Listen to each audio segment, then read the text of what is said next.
Thank you. I will have to ask you to mute yourselves instead. Yes. No. Never mind. Okay. So Egyptian, ancient language, all the other ones are still living. There are the Berber languages or Amazigh. Sorry? Okay. There are the Berber languages or Amazigh languages spoken in Northwest Africa, mostly Morocco and Mauritania and Mali and around this area. And there are the Cushitic languages spoken along this area in East Africa, the Horn of Africa, mostly Ethiopia, Somalia, but also Tanzania a little bit, and Kenya, Djibouti, Eritrea, of course, Sudan. And the Chadic languages, mostly Hausa, which is the lingua franca of Western Africa, and the tiny group of Omotic languages, which is not very well understood and not that even certain to be Afroasiatic in all. So that's it. We're not going to talk about Afroasiatic languages starting now. So what are roots and patterns? So as I'm sure most of you already know, a root is an abstract sequence, abstract in the sense that it does not have actual realization, surface realization, an abstract sequence of usually 3 consonants. So consonants are certain sounds, and these are the sounds that we pronounce with full or partial block of the air or something like that. Of course, it's a simplification and it's wrong what I just said, but it's a little bit hard to easily explain. But consonants are like p, r, s, k, t, b, not vowels. So these are examples of famous Semitic roots. And each of them has some kind of inherent meaning. It's not a specific meaning. It's like more of a general thing. So paras, for example, means to cut, but it could also be to be cut, and to cut someone, to cut yourself or stuff like that, if you inflect it in the certain forms. But this is like the abstract concept of cutting or something like that, for example.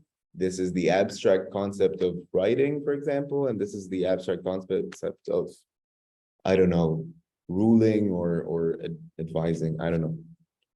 Is that clear? Because if you have any questions, this is a good time to ask. It's a very complicated thing.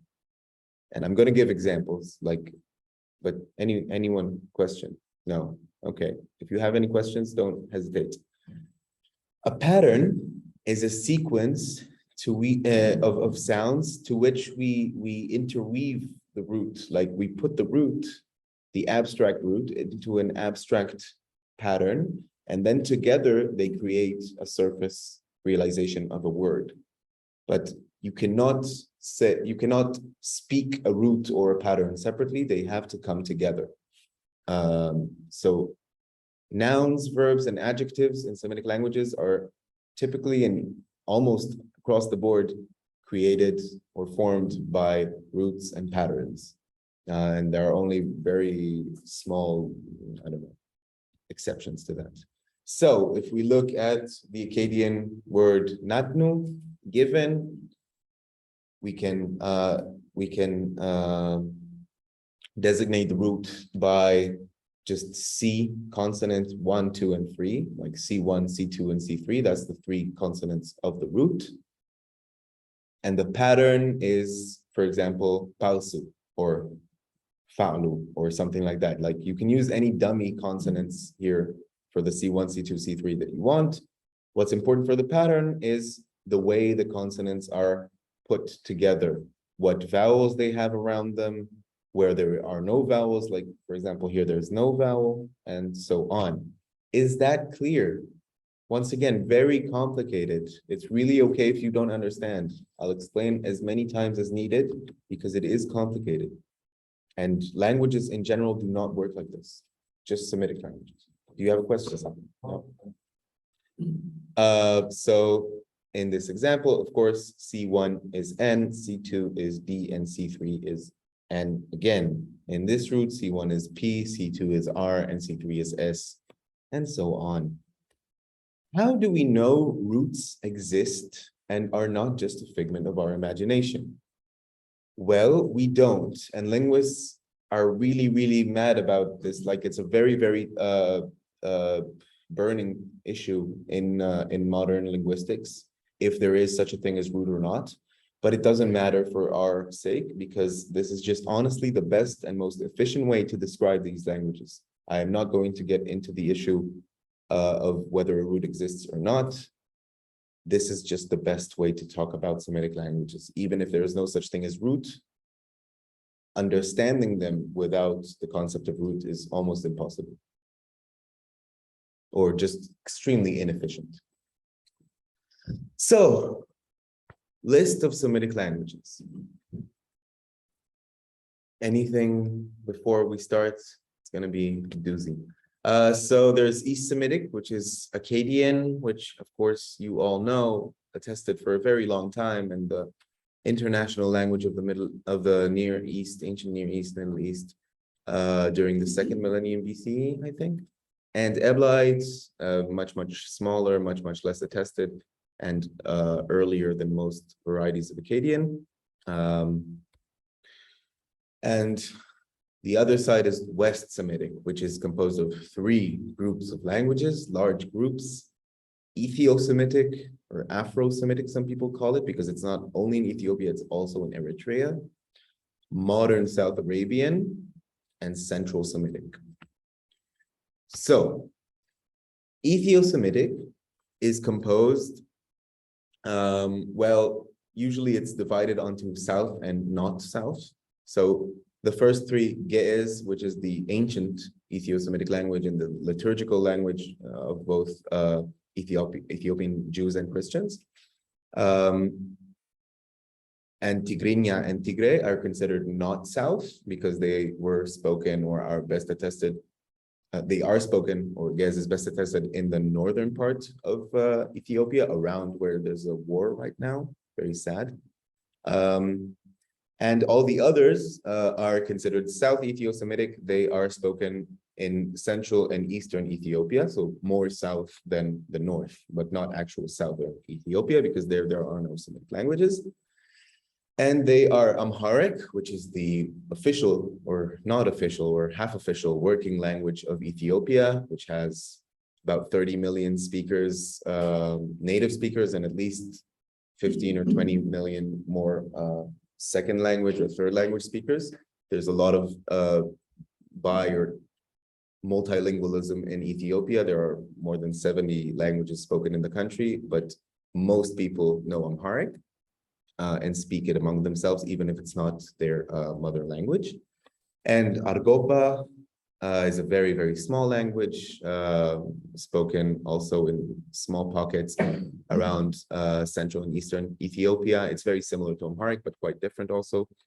Harari is spoken in the walled city of Harar by Muslims, and is also spoken by, I think, around 10,000 people. It's also quite small.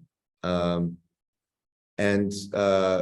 Gafat is a deceased language, which was attested around, like first noticed and attested around the first half of the 20th century, and was also spoken around Central Ethiopia. And Gurage is a very large group of languages, and very diverse also, which is spoken in areas called Gurage in Central Ethiopia. There are many Gurage languages. I think it might be too vain to say all of them, but at least these are some. And this is a map to illustrate approximately the location. So Ethiopia is this whole thing, like it carries on further, but this is the places where the Semitic languages are spoken. So this is the northern part of Ethiopia, and below that, mostly Amharic. Here are Gurage languages, here and here, and pockets of Amharic. This is Hagal and Algoba in these small pockets. And Tigrinya is spoken along this whole place, and Tigre is spoken here and here in the Dahlak archipelago. I don't know, archipelago. It's thought by some to be a separate language from Tigray, but it's a dialect of Tigray or something like that. Let's continue. Those were the Ethio-Semitic languages. I hope it was not too boring. So modern South Arabian languages are 6 endangered languages discovered in or since the 19th century and until recently by Western scholarship. The main ones are Mehri, Jibali, and Sokotri, and Hobyot. They all have dialects, of course. Hobyot is very, very, very endangered, and so are Harsusi and... Well, I can do this, okay. That's better. And so are Harsusi and Bukhari, which are very close to Mehri. They're also very, very endangered. Very, very endangered means there are perhaps several dozen speakers, something less than that. Mute. Is there a way to mute everyone? No, huh? Wait. I'm so sorry. Okay. So there are some links here, just if you feel like hearing some support. يعمر ولا تحرتم ايوه يعمر ولا تحرتم من شافك دمر ديك صاي كلماتش اسباب دي عقار كان شافك بيجي نقل دي ودنا قال ثمنا والله يزوق غربنا والله ضيعوا حقيقة انا ديره مجهول. It's very special. As you can understand, these languages are very, very special, very, very interesting. This is a recording of someone reading a poem in Hobyot. You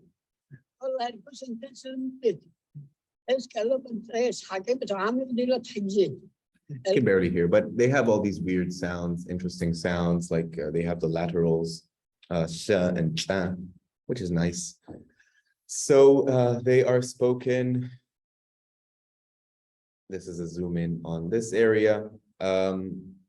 Around the borders of Oman and Yemen, Mehri and Hobyot are spoken on both sides of the border. Mehri is this whole large gray area, and Hobyot is just this tiny area. And almost all Hobyot speakers also speak one of the other languages of modern South Arabian. And of course, almost all of speakers of modern South Arabian also speak Arabic, and there's a lot of Arabic influence on these languages, but they are certainly distinct from Arabic still. This is Jibali, the dark gray part. This is Bathari. This is Harsusi. Jibali is also spoken on these small islands, Khuria Muria, and Sokotri is spoken on these islands, on the island of Socotra, and these small islands on the Puri and Samha and Dars. So that's modern South Arabian. And Central Semitic, that was the third group. This consists of Old South Arabian, North Arabian, and Northwest Semitic.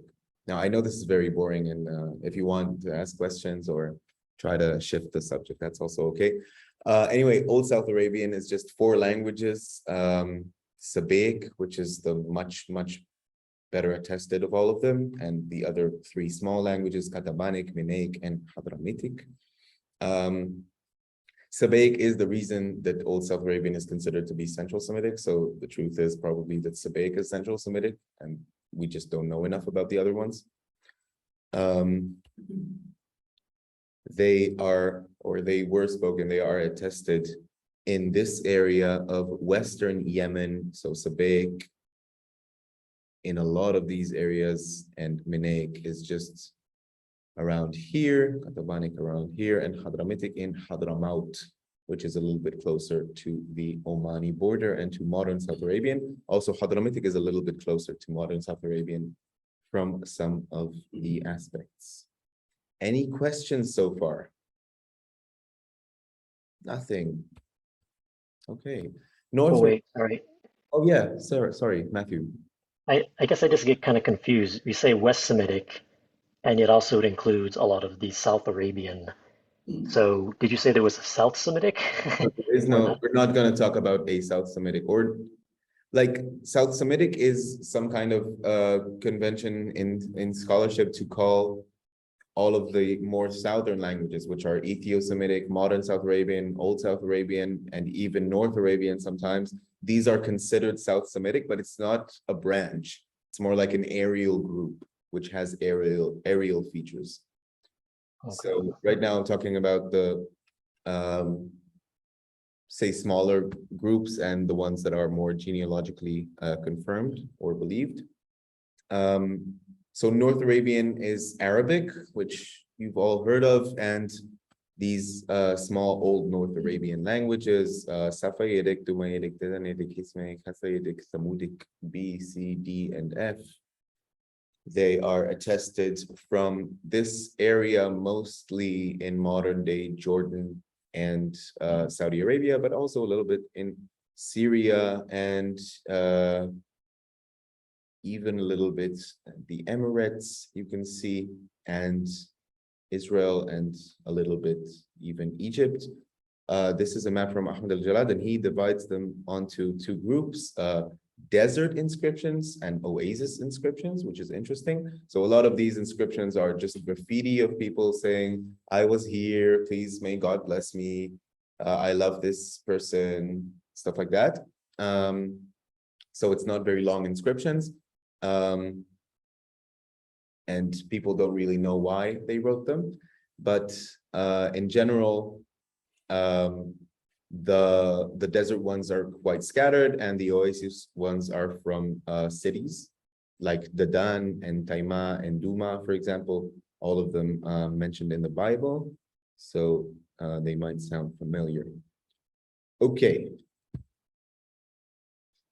Arabic, of course, includes hundreds of different things, varieties, dialects. I'm not going to say anything about the difference between a dialect and a language, you know, no one knows, there is no such thing. So there's Old Arabic, Quranic Arabic, Classical Arabic, Literary Arabic, Modern Standard Arabic, and thousands of colloquial dialects, and of course, Maltese as well. And finally, Northwest Semitic consists of Ugaritic, Canaanite, and Aramaic. Canaanite is these Canaanite languages, which are mostly not very good attested, like Ammonite, Edomite, Moabite, and also Hebrew, which is not very well attested epigraphically, but we fortunately have some books in it, and Phoenician, which is also not, it's not that we have that many Phoenician inscriptions, but they are very scattered, so we have some kind of understanding. And Punic, of course, is from Carthage, which is modern day, I think also Tunisia, maybe Algeria, I don't know, which is something there. And Phoenician is mostly from like Lebanon, but also there are inscriptions in all of Europe and Northern Africa. And yes. So yeah, because I mean the Punics were like the descendants of like settlers from Phoenicia. Yes. I think so. Are those really like distinct languages, or would they be able to understand each other? I don't know if they could understand each other because I don't have any recordings and I don't really know what their accents were like, but we do know that Punic, of course, there is an evolution of time. Like Punic is later, much later than most Phoenician, and Punic also continued to live much after most or all Phoenician was already extinct. Like there was Canaanite speakers in Tunisia much after there were in Lebanon. And it has some influences from local languages, probably Amazigh or something similar to that. And Punic is also not like there's still a lot to study about it. We don't know enough yet. Aramaic is divided onto many divisions. The time division is Old Aramaic, which is like first half of this first millennium BCE. Imperial or official Aramaic, which is the following centuries until like 200 or something like that, like at the time that Aramaic was the official language of the Persian Empire. Middle Aramaic is since then like 200 BCE to like 200 CE or something like that. We know this from Qumran and from epigraphy in Hata and Nabatean inscriptions and Palmyrene inscriptions, and Middle Aramaic, also Daniel, the part of the book of Daniel.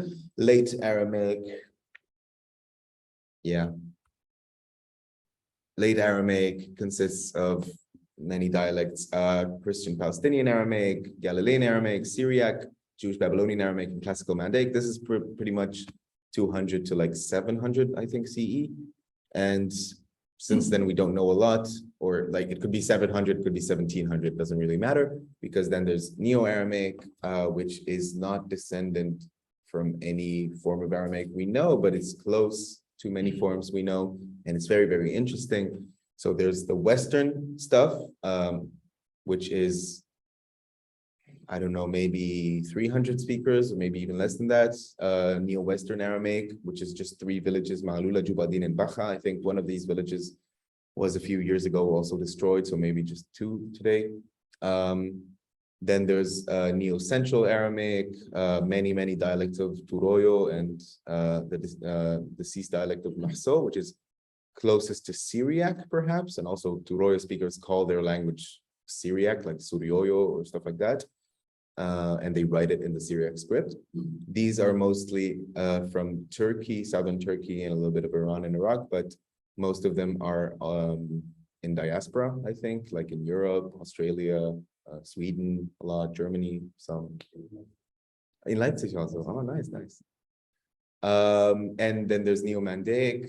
The Mandaeans are a weird religion from Iran and Iraq that have their own both classical and modern Aramaic dialects. They are linguistically close to Babylonian, Jewish Babylonian Aramaic, which makes sense because they're also geographically not very far.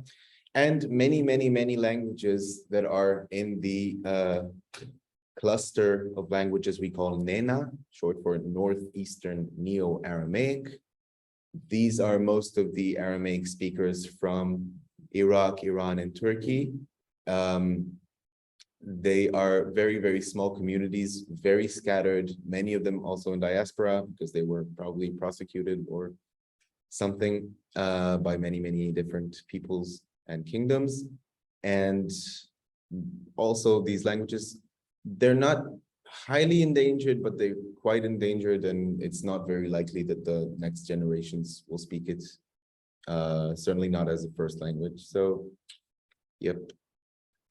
So to sum up, we have the 5 groups of living Semitic languages, which are Arabic languages, including Maltese, Ethio-Semitic, modern Ethio-Semitic, which is everything but yes, pretty much modern Hebrew, which, as you probably know, is the only language to ever be revived, which is nice. Neo-Aramaic, which we just talked about, and modern South Arabian. How do we study living languages? Does anyone have an idea?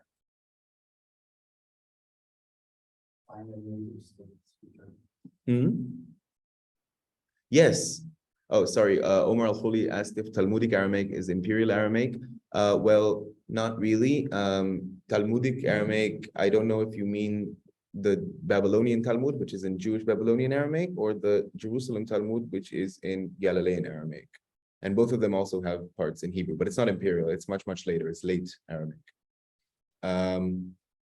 So yes, as Chris said, we need to find a native speaker. That's the best way, even if it is a written language, or even if we know it from resources and everything, it's best to find an informant which we can ask and we can solicit information from them. Obviously, we need to ask for texts or record usually people telling stories or stuff like that. And from these texts, we try to derive a grammar and a vocabulary. What is grammar? So I don't mean grammar in the sense of like, I don't know, I guess in Germany it's probably the same as in Israel. It's like grammar teachers are like very strict and you have to speak like this and not like this. So I'm not talking about that at all. So I mean grammar in the sense that the way languages actually, or the way a language actually behaves. So a grammar is not the rules by which a language should behave, but the rules by which a language actually behaves. So these are, for example, the rules of how sounds interact with each other, phonetics, phonology, phonotactics. We'll talk about the differences between these terms, how words are made, derivational morphology. So to create words, we need to have these different mechanisms. As we said in Semitic languages, the mechanism is special.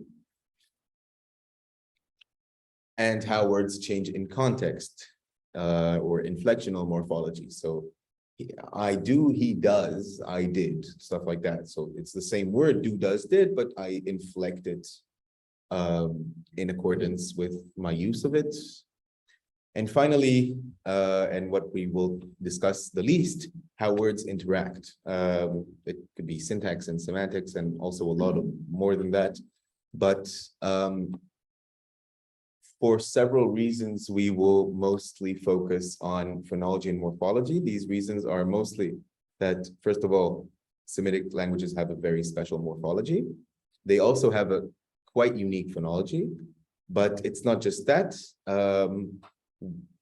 The syntax is just a little bit more diverse.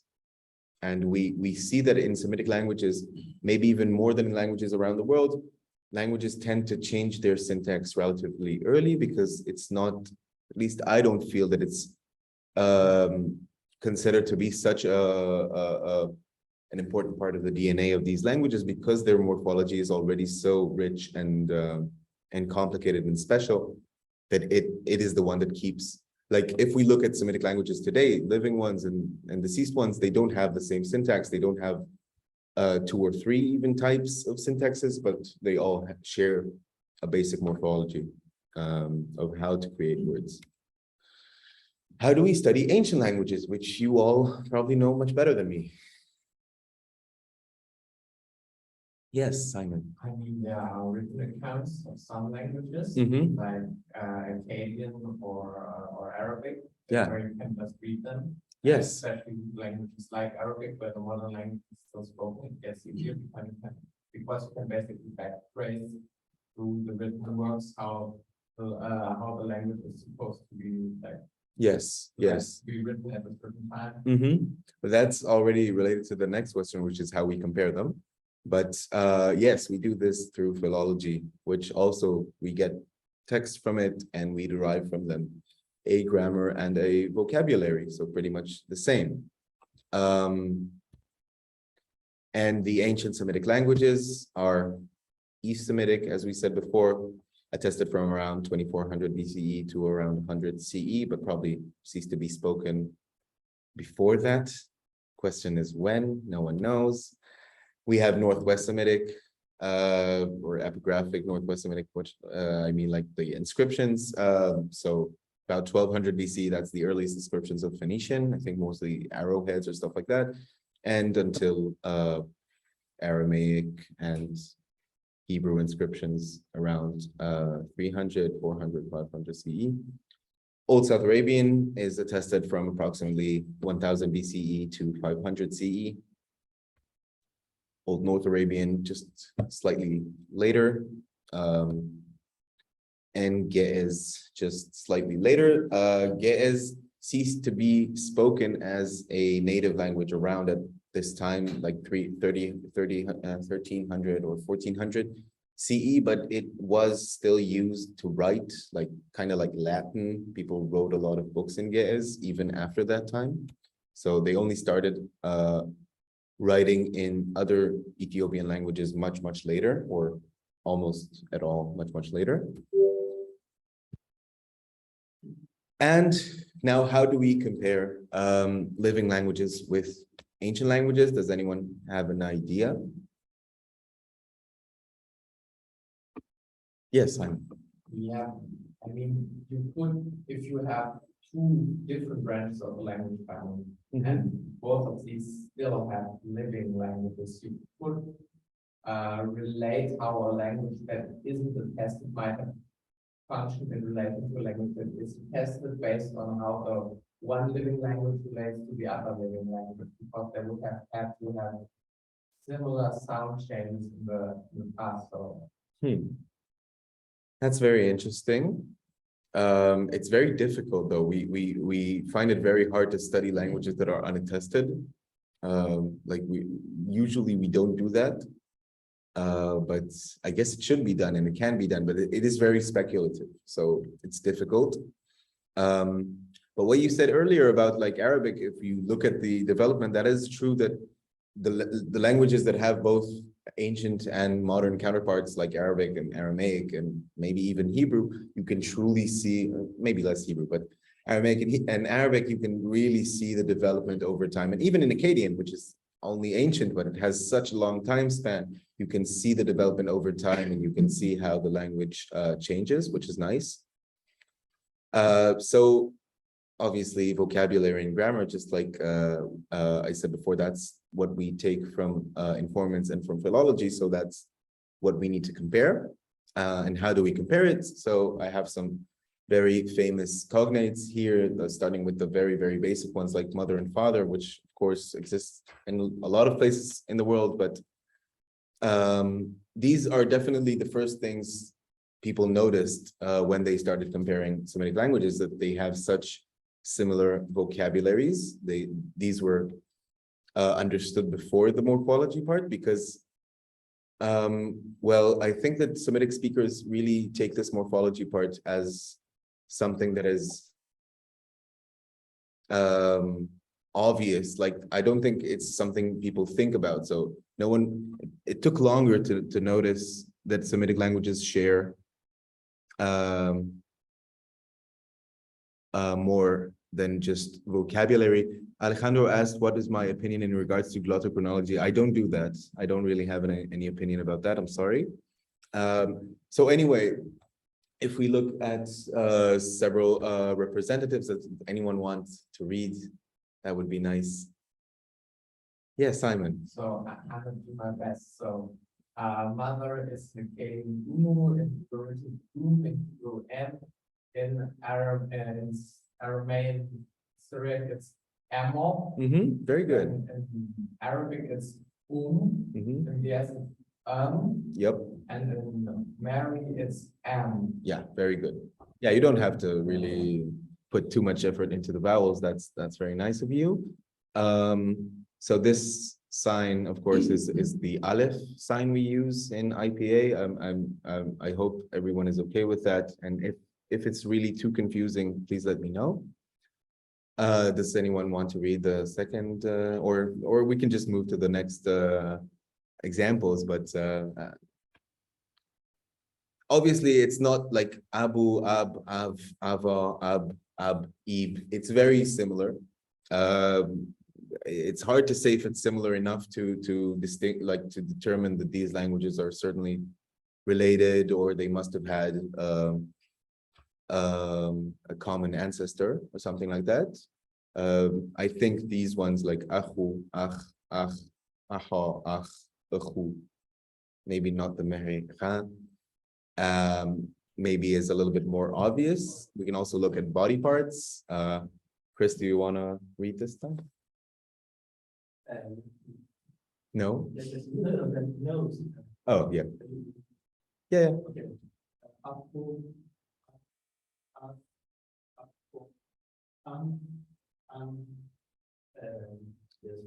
Yeah, so modern South Arabian doesn't have this word for nose, but it does use a similar root to say before or something like that, which we know is kind of a common shift in Semitic, like the face and before or something like that. That's very common. So The second one is already open, so it should also be up.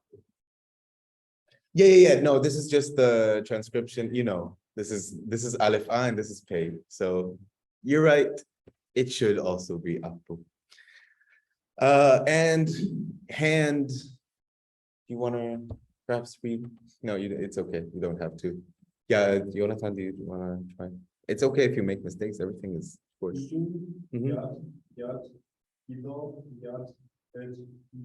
Yeah, perfect. So this feels a little bit more, I think, similar or suspiciously similar, because it's not like in all of the languages in the world, like father and mother, the word for yad is for hand is hand or arm or something.